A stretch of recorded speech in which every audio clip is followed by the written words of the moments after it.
사도신경으로 함께 신앙 고백 드리겠습니다. 나는 전능하신 아버지 하나님 천지의 창조주를 믿습니다. 나는 그의 유일하신 아들 우리 주 예수 그리스도를 믿습니다.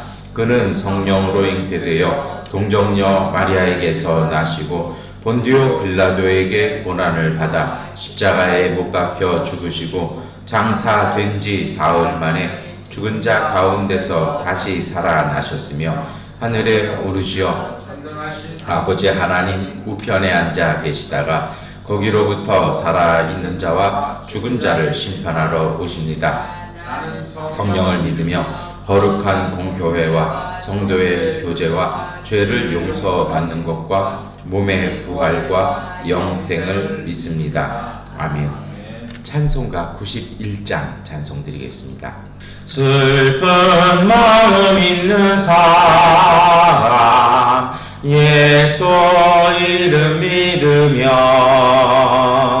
영원토록 변함없는 기쁜 마음 얻으리. 예수의 이름은 세상의 소망이요 예수의 이름은 천국의 기쁨일세. 거룩하신 주의 이름 너의 방패 삼아라. 환난 시험 당할 때에 주께 기도드려라. 예수의 이름은 세상의 소망이요 예수의 이름은 천국의 기쁨일세. 존귀하신 주의 이름 우리 기쁨 되도다. 주의 품에 안길 때에 기뻐 찬송 부르리. 예수의 이름은 세상의 소망이요 예수의 이름은 천국의 기쁨일세. 우리 갈 길 다가 너의 보좌 앞에 나아가 왕의 왕께 경배하며 멸류관을 드리리. 예수의 이름은 세상의 소망이요 예수의 이름은 천국의 기쁨일세. 아멘. 네, 우리 요한복음 10장 22절부터 30절까지의 말씀 세 번역 보도록 하겠습니다. 예루살렘은 성전 봉헌절이 되었는데 때는 겨울이었다. 예수께서는 성전 경내에 있는 솔로몬 주랑을 거닐고 계셨다. 그때 유대 사람들은 예수를 둘러싸고 말하였다. 당신은 언제까지 우리의 마음을 졸이게 하시렵니까? 당신이 그리스도이면 그렇다고 분명하게 말하여 주십시오. 예수께서 그들에게 대답하셨다. 내가 너희에게 이미 말하였는데도 너희가 믿지 않는다. 내가 내 아버지의 이름으로 하는 그 일들이 곧 나를 증언해 준다. 그런데 너희가 믿지 않는 것은 너희가 내 양이 아니기 때문이다. 내 양들은 내 목소리를 알아듣는다. 나는 내 양들을 알고 내 양들은 나를 따른다. 나는 그들에게 영생을 준다. 그들은 영원토록 멸망하지 아니할 것이요 또 아무도 그들을 내 손에서 빼앗아가지 못할 것이다. 그들을 나에게 주신 내 아버지는 만유보다도 더 크시다. 아무도 아버지의 손에서 그들을 빼앗아 가지 못한다. 나와 아버지는 하나이다. 아멘. 오늘 요한복음 10장 21절부터 29절까지 말씀 이렇게 읽었는데요. 예수님께서 오셨어요. 오셔가지고 이분이 행하는 표적을 딱 보니까 정말 하나님 보낸 구세주가 맞아요. 그들이 기다렸던 메시아가 맞아요. 그런데 본인들이 원하고 그토록 강구했던 그 모습은 아니었다라는 겁니다. 실망하기 시작하는 거예요. 그러니까 그 사람이 뭔가를 엄청나게 기대했다 딱 실망하면요, 뭐가 생기냐면 애증이 생깁니다. 그리고 그 애증이 그대로 진행되면 미움이 시작되는 거죠. 그래서 오늘 요한복음 10장 22절부터 30절까지의 말씀도 어떤 내용입니까? 유대인들이 와서 예수님을 막 공격하는 거죠. 아니, 좀 분명히 해라. 당신이 우리 가운데 와서 행하는 거 보면 메시아 맞다. 그러면 메시아가 해야 할 일을 빨리 해야지. 왜 이렇게 뜸들이고 왜 그렇게 아무것도 안 하고 우리 눈에는 필요도 없는 일을 하느냐? 라고 하면서 오늘 우리 본문에는 한국어 번역이 정말 기가 막히게 번역이 되어 있거든요. 왜 우리 마음 졸이기 아니야?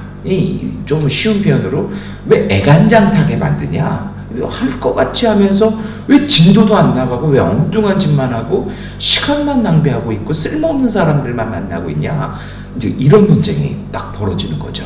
그러고 나니까 예수님께서요, 사실은 이 어감들이 이게 문장이니까 그 어감이 나오지 않지만 이것이 대본이어서 이것을 연극으로 한다라면 이 그리스어의 어떤 그 뉘앙스는요, 예수님이 굉장히 화가 나 있는 상태예요. 그래서 이 주석가들이 여기다가 부제를 붙였습니다. 그래서 뭐라고 붙였냐면 예수님의 거룩한 분들하고요. 그래서 예수님이 너네는 내 양 아니야 하면서 이제 굉장히 화가 나셔서 이렇게 막 얘기하시면서 너네는 하나님의 뜻도 알아듣지 못한다라고 하면서 강하게 질책하는 게 오늘 우리가 읽은 본문입니다. 근데 이것이요, 여기만 나오는 게 아니라 요한복음 10장 전체가 그래요.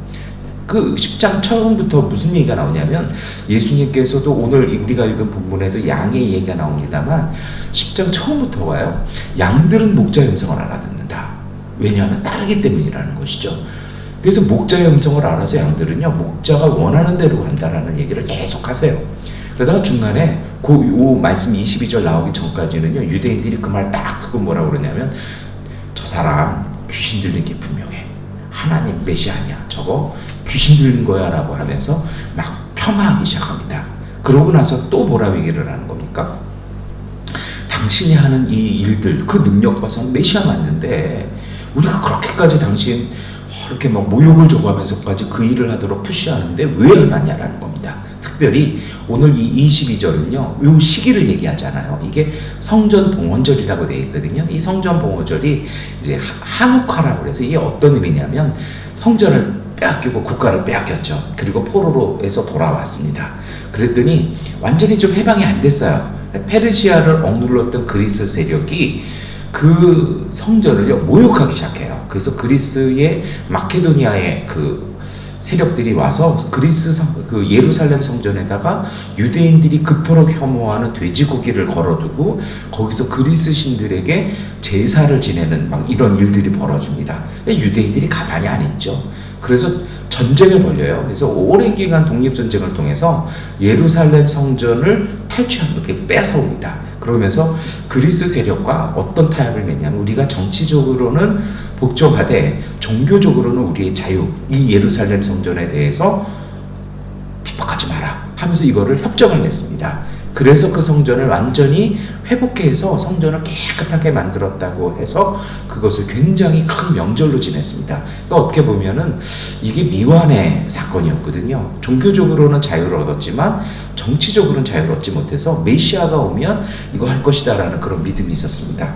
그러니까 그러한 믿음이 팽배해진 때고요. 오늘 예수님이 어디서 얘기하십니까? 성전 경내에 있는 솔로몬 주량이라고 되어 있는데 이게 좀 표현이 좀 잘못되어 있어요. 이 솔로몬 주량은 어떤 곳이냐면 성전 동쪽 끝에 있습니다. 그래서 이렇게 지붕만 있고 기둥만 있어요.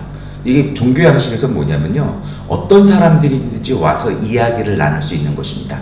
그래서 쇠다곤 그 파고다를 가시면 거기도 똑같이 되어 있거든요. 끝에 이 외곽에 있는 그 법당들은요, 이렇게 지붕하고 기둥들만 있어요. 이게 모든 종교 양식들이 그렇습니다. 그래서 그곳은요, 누구나 올 수 있는 곳이고, 거기에서는 쉼도 가질 수 있고, 거기서는 대화를 할 수 있고, 토론을 할 수 있는 곳이고, 특별히 예루살렘 성전에서는 질의응답이 이어지던 곳인데, 거기는요, 이방인도 들어올 수 있고, 부정한 사람들도 어느 정도는 들어올 수 있는 자리였습니다. 그러니까 그 당시에 많은 사람들이 이렇게 와 있어서 예수님께서 성전 안으로 들어가시는 것이 아니라 계속 솔로몬 그 행각에서 그 성전 안으로 못 들어가는 사람들만 상대하고 있는 거죠. 이 성격 급한 유대인들 입장에서는 아니, 이처럼 좋은 시기, 그리고 이처럼 중요한 우리 민족과 우리 신앙의 중요한 때에 아니, 당신이 저 안에 들어가서 정말 그 바리새인들과 그렇게 경건한 사람들을 향해서 내가 메시아고 이제 나를 따라서 저 로마 세력을 어떻게 하자라고 하면은 역사가 바뀔 건데, 왜 여기서 필요도 없는 사람들 붙잡고 그 사람들 고쳐주고 율법을 들을 자격도 없는 사람들에게 가르쳐주고 왜 시간 낭비하냐고 지금 와서 이야기하는 것이죠. 그러면서 마음 졸이지 말고 좀 분명히 해라, 이렇게 하니까 예수님께서 사실은 좀 화가 나셨다고 제가 말씀드렸잖아요. 그랬더니 25절부터 예수님이 이렇게 말씀하시죠. 내가 너희에게 이미 말했는데 너희가 믿지 않는다. 내가 하는 일, 내가 메시아라는 건 내가 로마랑 싸워야 내가 하나님의 아들 메시아라는 게 증거되는 것이 아니라 이미 내가 한 일들을 통해서 증언된다라는 것입니다. 그리고서 조금 이것을 좀 풀어내면 이런 뜻이에요. 유대인들은요, 역사를 바꾸자라는 것입니다. 역사를 바꿔야 오늘 우리의 삶이 바뀔 것이라는 것입니다. 예수님은요, 역사가 아니라 사람을 바꾸자라는 것입니다. 귀신 들린 사람, 아픈 사람, 가난한 사람들, 세상에서 희망이 없는 사람들을 고치고 돌보고 그 사람들을 일상으로 돌려보내는 것이 하나님의 뜻이고 하나님의 방법이었다라는 것입니다. 이것이 이제 충돌하기 시작하는 것이죠. 근데 여러분, 이것을요, 우리 기독교 신앙 안에서도 사실은 이것이 굉장한 화두가 됩니다. 많은 분들이 그래요. 우리가 뭔가 역사를 바꿔야 된다 얘기를 하죠. 우리가 사는 이 땅에도 이러한 것이 우리의 화두가 되어 있습니다. 우리 한국도 그 과정에 있잖아요. 근데요, 세계 역사가 그래요. 소위 역사라고 얘기하는 권력이 바뀌어서 사람이 바뀐 적은 한 번도 없습니다. 다만 권력의 주인만 바뀌었을 뿐입니다. 그것을 타개하고 싶어서요, 19세기, 18세기에 유럽에서도 혁명이 일어났습니다. 결과는 뭐였냐면요, 귀족들이 잡고 있던 권력을 부자들이 잡은 걸로 바뀌었을 뿐입니다. 요즘 우리도 뭐 미국이나 유럽이나 한국도 민주주의라고 얘기를 해요. 그런데 가만히 봤더니요, 여전히 가난한 사람 가난하고 여전히 무시당하는 사람들 무시당합니다. 권력의 주인이 돈 있는 사람들에게로만 됐다라는 것입니다. 그래서 기독교 신앙은요, 예수님의 복음은 그것이 아닙니다. 권력지향적인 것이 아니었습니다. 예수님의 복음은요, 사람이었습니다.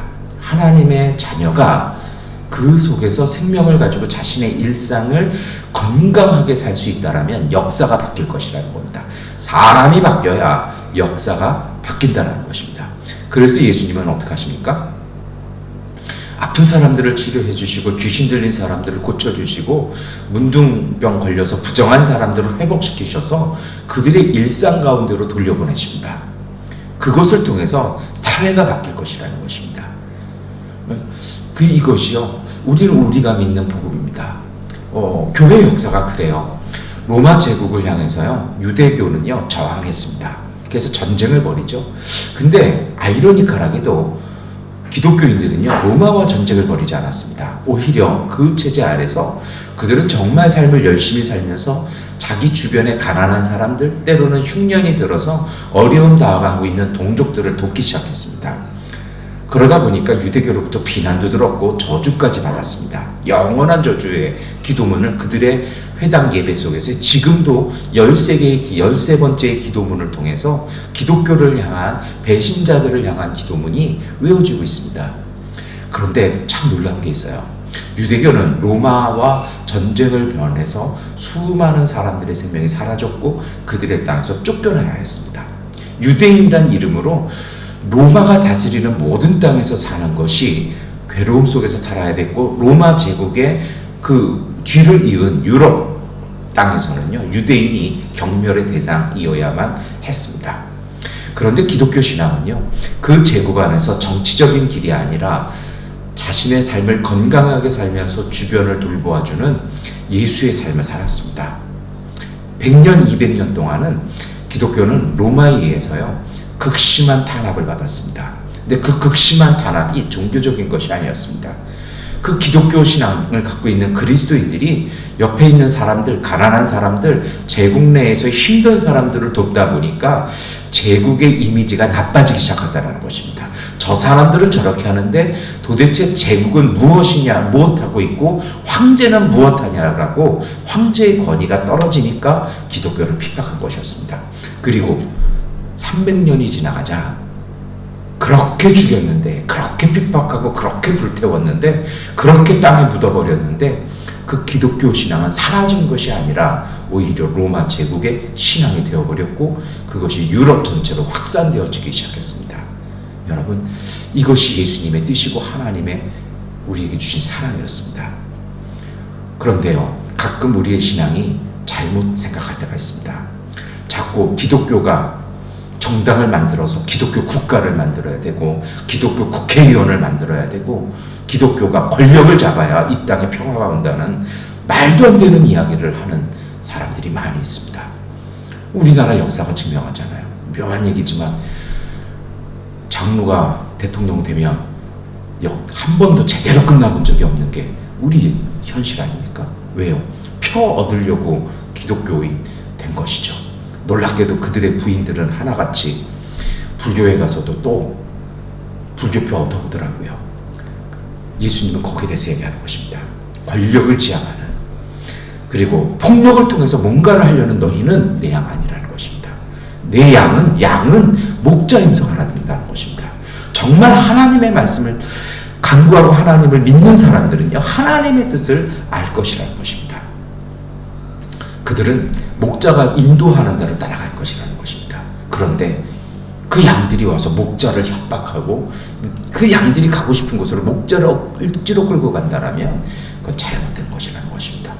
특별히 오늘 요한복음 10장 22절부터 30절 말씀은요, 유대인들이 와서 예수님을 향해서 협박한 것입니다. 그리고 이 협박은 예수를 따르던 사람들에게도 주어지는 협박이었습니다. 요한복음의 후대세였다고 되어 있잖아요. 예수님이 어떤 얘기를 하십니까? 27절, 28절에 뭐라 얘기하십니까? 양들은 내 목소리 알아듣고 나는 내 양들을 안다. 예수를 믿고 따르는 사람들은 이 신앙 때문에, 이 복음 때문에 세상으로부터 핍박도 당하고 때로는 어려움도 겪을 것이라는 것입니다. 예수를 믿는다는 것 자체가요, 우리가 예수님을 주로 고백하고 있다는 자체가요, 그리고 예수 그리스도의 이름으로 기도하고 예배하고 있다는 것 자체가 우리가 예수를 알고 있다는 것입니다. 예수님과 우리와의 관계가 맺어져 있다는 것입니다. 주일에도 그런 말씀 드렸어요. 항상 신앙의 첫 발자국은요, 불안함과 두려움입니다. 이렇게 살다가 나 세상에서 뒤처지는 거 아닌가? 이렇게 살다가 세상에서 나는 실패하는 거 아닌가? 예수님을 그렇게 막 몰아세우고 협박하고 막 밀당을 해요. 그 앞에서는 참 귀신 들린 거 아니냐 하다가 바로 와가지고 딱 와서 뭐라 얘기하는 겁니까? 딱 협박해 놓고서는 마음 졸이지 말고 빨리 하십시오. 딱 이렇게 숨통 하나 열어주는 고도의 심리전을 통해서 압박하는 그 예수를 바라보는 제자들의 마음은 어떻겠을까요? 저는 솔직히 이 27절부터의 말씀은요, 유대인들에게 하시는 말씀이 아니라 제자들에게 하셨던 말씀 같아요. 마음 쫄지 말라는 겁니다. 내 말을 듣고 이 하나님의 뜻을 순종하기를 원하는 당신들, 이 제자 그룹들은 하나님께서, 예수님께서 주신 그 권세로 영생을 주신다는 것입니다. 뭐라고 말씀하십니까? 아무도 그들을 내 손에서 빼앗아가지 못할 것이다. 불안해하고 그 광경 보면서 신앙이 과연 오늘 우리의 현실 속에서 힘이 있는가 없는가를 고민하고 낙심할 수 있는 우리들에게 예수님은 말씀하시는 겁니다. 아무도 내 손에서 빼앗아갈 수 없다. 우리 29절 말씀 함께 읽겠습니다. 그들을 나에게 주신 내 아버지는 마녀보다도 더 크시다. 아무도 아버지의 손에서 그들을 빼앗아가지 못한다. 쫄지 말라는 것입니다. 걱정하지 말라는 것입니다. 나를 보내신 하나님께서, 그리고 너희들로 하여금 나를 믿게 하신 하나님께서 너희들을 보호하실 것이라는 것입니다. 그러니 이 작아 보이고 평범해 보이고 무력해 보이는 것 같지만 이 복음의 길, 이 하나님의 가르침을 따르라는 것입니다. 그래서 권력이 아니라 사람을 돕고 사람을 살리고 어떤 경우 속에서도 하나님이 주신 그 평화와 기쁨을 가지고 내 일상 속에 생명을 이어갈 수 있는 그 하나님의 은총의 삶을 살라는 것입니다. 그것이 바로 참된 힘이고 참된 능력이라고 오늘 주님은 우리에게 말씀하십니다. 그리고 시간이 지났습니다. 예수님께서 부활하고 승천하신 다음에 성령이 오셔서 사도들과 함께 하셨습니다. 그리고 그들이요, 갖은 핍박과 갖은 반대를 무릅쓰고도 복음을 전하기 시작했습니다. 그리고 그 일선에서 가장 많은 핍박을 받았던 사람 중에 하나였던 사도 바울은 이렇게 고백합니다. 로마서 8장 35절부터 39절까지의 말씀입니다. 누가 우리를 그리스도의 사랑에서 끊을 수 있겠습니까? 환난입니까? 곤고입니까? 박해입니까? 굶주림입니까? 헐벗음입니까? 위험입니까? 또는 칼입니까? 성경에 기록한 바 우리는 종일 주님을 위하여 죽임을 당합니다. 우리는 도살당할 양과 같이 여김을 받았습니다. 한 것과 같습니다. 그러나 우리는 이 모든 일에서 우리를 사랑하여 주신 그분을 힘입어서 이기고도 남습니다. 나는 확신합니다.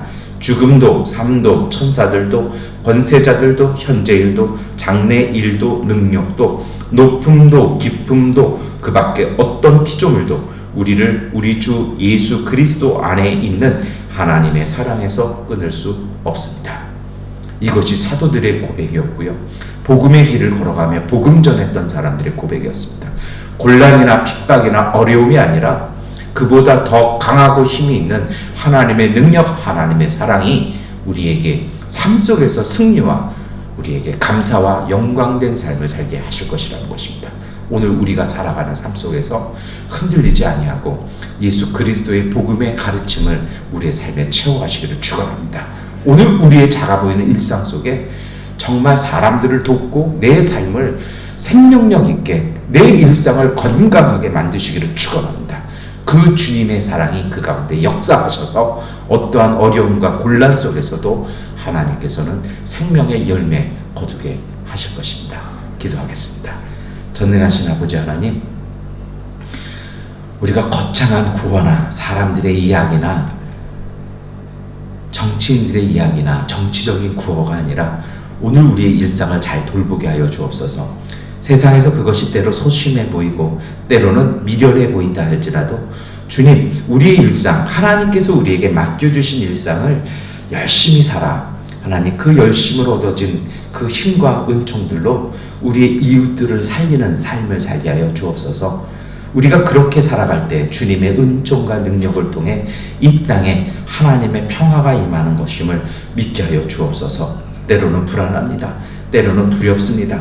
내일이 하나님 많은 생각을 하게 됩니다. 그러나 믿음을 주옵소서. 하나님의 사랑을 그 어떤 것도 끊을 수 없음을 고백하고 바라보고 믿음을 통해 주님의 은총을 살면서 하나님의 영광 안에 살아갈 수 있는 오늘의 일상 되어 내일의 큰 기쁨과 생명의 열매를 감사함으로 살아갈 수 있는 오늘 되게 하여 주옵소서. 예수 그리스도의 이름으로 기도드립니다. 아멘. 하나님께 기도하는 시간 갖도록 하겠습니다.